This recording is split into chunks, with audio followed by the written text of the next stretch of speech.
can you name the #1 theme of virtually every contemporary secular pop song? You guessed it, love. The music on the radio these days, it's always about one subject and one subject only. Love. Even the rock and roll music. Okay, maybe you're thinking country music. That would be the exception, because after all, they talk about country roads, pickup trucks, down by the river, painted toenails, and love is what they talk about. It's always about love. That's why it kind of bums me out that contemporary Christian music tends to follow in the footsteps of secular music without even making the distinction between biblical love and worldly love. What is worldly love? It is a love that is kind of a quid pro quo affair.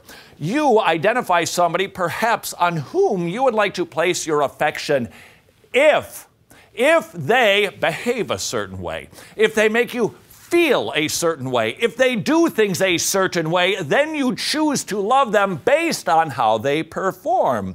And vice versa, if somebody looks at you and thinks, maybe I'm going to like or love that person, it is based on something that we do or offer or give. And I got to tell you something, that's kind of a scary sort of love, because if the person that you love stops behaving the way that causes you to have affection for them, look out for that marriage.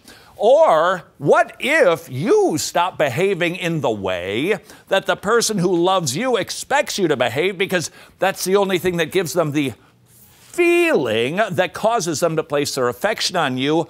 All of a sudden, they're going to turn their back to you because you don't make them feel a certain way, and they won't love you anymore. That is not biblical love. Biblical love is an agape love. It is a love based on the person who gives the love, not based on the object that they love.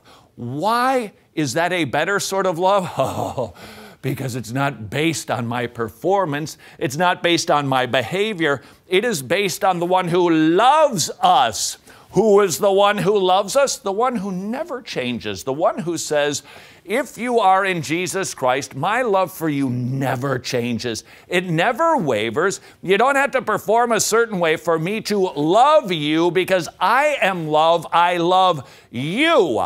And all of God's people should say, oh, what a huge relief that is. It's not based on me. It's not based on my performance. It's based on Jesus and his performance. It was perfect, so I've got nothing to worry about. Doesn't cause me to sin. It causes me to not want to sin because of such a great love. Furthermore, because God is immutable, he never changes, I never have to worry that my performance is going to suddenly cause him to stop loving me. I don't have to think, well, it was my sense of humor, it was my intellect, it was my wealth that caused God to love me. Uh-oh, I just checked my 401k. He doesn't love me anymore. That's not the way it works. God's love for us is based on him and is not based on us. And so why doesn't contemporary Christian music make that distinction if they are going to talk about love so much?